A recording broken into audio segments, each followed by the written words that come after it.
Hello viewers, আসসালামু আলাইকুম। আশা করি সবাই ভালো আছেন। আল্লাহর রহমে আমিও খুব ভালো আছি। আজকের একটি দুর্দান্ত স্বাদের ছোলার ঘুগনির রেসিপি নিয়ে হাজির হয়েছি। এটি আপনারা খেতে পারেন রুটি, লুচি, পরোটা, গরম ভাত সবের সঙ্গে খেতে পারেন। ভীষণ টেস্টি একটি রেসিপি। চলুন তাহলে দেখে নেওয়া যাক। আমি সারা রাত ছোলাগুলো ভিজিয়ে রেখেছিলাম আর এর মধ্যে ছোট ছোট করে টুকরো করে আলু কেটে দিয়েছি। একটি পরিষ্কার কাপড়ের টুকরো নিয়েছি, ওর মধ্যে আমি তেজপাতা দিয়ে দিলাম, গোলমরিচ দিয়ে দিলাম, আর এখানে দারচিনি দিলাম, আর লবঙ্গ কিছুটা দিলাম, আর এখানে 4-5টা আমি এলাচ দিলাম। এটা এখন ভালো করে বেঁধে নেব। এটা একটু ভালো করে বাঁধতে হবে, না হলে ছেড়ে যেতে পারে। আর এই ভিডিওটা প্রথম থেকে শেষ পর্যন্ত দেখে আপনারা এইভাবে রেসিপিটা বানালে ভীষণ ভীষণ টেস্টি হবে। সব মশলাগুলো দিয়ে কাপড়টা ভালো করে বেঁধে দিলাম। এখন একটি প্রেসার কুকারের মধ্যে ছোলা আর আলু নিয়ে নিয়েছি, ওর মধ্যে এটা দিয়ে ঢাকা বন্ধ করে আমি 3-4টে সিটি মেরে নেব। ঢাকা তারপরে সরিয়ে ওর মধ্যে থেকে আমি এখন কাপড়ের টুকরোটা তুলে নেব। আর এই কাপড়ের টুকরোর ভিতরে যে মশলাগুলো ছিল, সিদ্ধ করার ফলে এর ফ্লেভারটা এই ছোলার সঙ্গে চলে গেছে।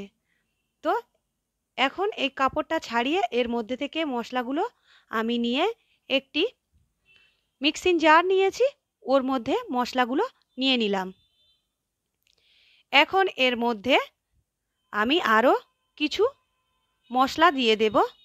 এখানে এক টুকরো আদা দিয়ে দিলাম, আর এখানে কয়েক কোয়া রসুন দিলাম, কাঁচা লঙ্কা দিলাম 3-4টে, আর কিছুটা ছোলা, সিদ্ধ ছোলা আমি এর মধ্যে দিয়ে দিলাম। দিয়ে একটি পেস্ট বানিয়ে নিয়েছি। কড়ার মধ্যে তেল দিলাম, শুকনো লঙ্কা, তেজপাতা, আর এখানে জিরে ফোড়ন দিলাম, আর 1 চিমটি আমি এর মধ্যে হিং দিয়ে দিয়েছি, আর এখানে একটি পেঁয়াজ কুচে রেখেছিলাম দিয়ে দিলাম। দিয়ে এখন এগুলো একসঙ্গে ভালো করে ভেজে নেব। যখন এটা ভাজা হয়ে যাবে, এর মধ্যে থেকে সুন্দর গন্ধ বের হবে, আমি বেটে রাখা মশলাগুলো দিয়ে দিলাম। তারপরে আবারও একটু ভালো করে কষিয়ে নেব। এখানে আমি স্বাদ অনুযায়ী লবণ দিলাম। এরপরে আমি এখানে লঙ্কার গুঁড়ো 1 চামচ দিলাম, হলুদ গুঁড়ো 1 চামচ দিলাম, আর ধনের গুঁড়ো 1 চামচ দিলাম। দিয়ে ভালো করে আবারও মশলাটা কষিয়ে নেব।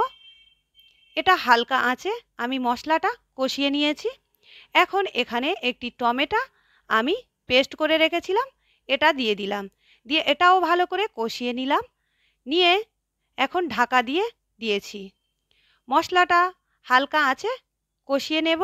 তারপরে ঢাকা সরিয়ে মশলা থেকে তেল ছাড়তে শুরু করেছে, ওর মধ্যে সিদ্ধ করে রাখা আলু আর ছোলাগুলো দিয়ে দিলাম।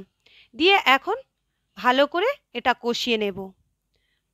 কষিয়ে নিয়ে ওর মধ্যে পরিমাণ মতো আমি পানি দিয়ে দিয়েছি, আর উপর থেকে যখন ফুটছে কিছুটা কাসুরি মেথি দিয়ে দিলাম। তারপরে ঢাকা বন্ধ করে 2-3 মিনিটের মতো আমি রান্না করে নেব। আর একদম খাওয়ার জন্য রেডি হয়ে গেছে। দেখতে পাচ্ছেন কতটা লোভনীয়, দেখতে যেমন সুন্দর হয়েছে, খেতেও ভীষণ টেস্টি ছিল। আমার ভিডিওটা ফলো করে আপনারা এইভাবে বানিয়ে নিতে পারেন। আমি গ্যারান্টি দিচ্ছি ভীষণ টেস্টি হবে। আর একবার খেলে বাড়িতে সব সময় এই রেসিপিটা বানাতে বলবে। আশা করছি আপনাদের ভালোভাবে আমি বোঝানোর চেষ্টা করেছি, আপনারা বুঝতে পেরেছেন। যদি আমার রেসিপি এতটুকু আপনাদের ভালো লাগে, তাহলে প্লিজ একটি লাইক, আর আপনার বন্ধুবান্ধবের সঙ্গে আমার ভিডিও শেয়ার করবেন, আর সাবস্ক্রাইব করবেন, অল নোটিফিকেশান অন করবেন। এতে করে আমার সমস্ত ভিডিও আপনাদের কাছে পৌঁছে যাবে। আর আপনারা বাড়িতে বানিয়ে কেমন হয়েছে আমাকে কমেন্ট করতে ভুলবেন না। তাহলে এখানেই শেষ করছি। আল্লাহ হাফেজ।